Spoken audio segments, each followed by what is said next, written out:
of the order of 1 meter high. Now, how that translates when it gets to smaller, to shallower water, when the tsunami grows in height and slows down, it's hard to say. So there's always an element of uncertainty about these tsunamis. But certainly if it's 1 meter high in the middle of the ocean, then even though it will not break on a coastline, that will cause problems for low-lying islands it passes over. And some of the effects that we're seeing, frankly, David, look like they've been generated by CGI programs, computer-generated images, but they're not. It's for real. That's from a distance away. And yeah, I was going to say, you can actually see some small cruisers that are being swept around there, but it's not a sinkhole. This is just the eddies of the... I think what's happened there is that as the tsunami has come inland, the force and the direction of the current, if you like, has been channeled by walls, by harbour walls, by buildings, by boats, and that in that instant it's been channeled into a whirlpool, which is very destructive and will add to the destruction of this tsunami.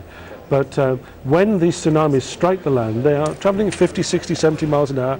Water is incredibly heavy for its size, and therefore this is a tremendous battering, which water will contain all the debris and the detritus.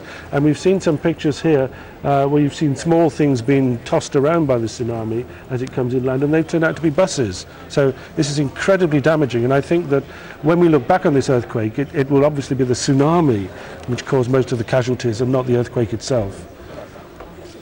Let me just repeat one thing which may emerge as very important. The Japanese have issued a state of emergency at a nuclear plant following a failure of the cooling system there. At this stage, they are saying there is no radiation leak. They're not saying there is no radiation leak risk. In terms of those times of when the tsunami might yet hit, however powerfully, Hawaii, what was the time for Hawaii, David Whitehouse? Hawaii is at 7 minutes past 1. 7 minutes past 1, UK time, so a couple of hours away, almost exactly. Let's go to Robert Nisbet, who's actually in Waikiki in Hawaii, to get a sense of preparations there. Robert, what's happening? Well, earlier on, when I spoke to you, Colin, the streets were jammed with people. They're very, very quiet now. It's 7 minutes past 1, so it's 2 hours and counting from now when they're expecting the wave to hit here.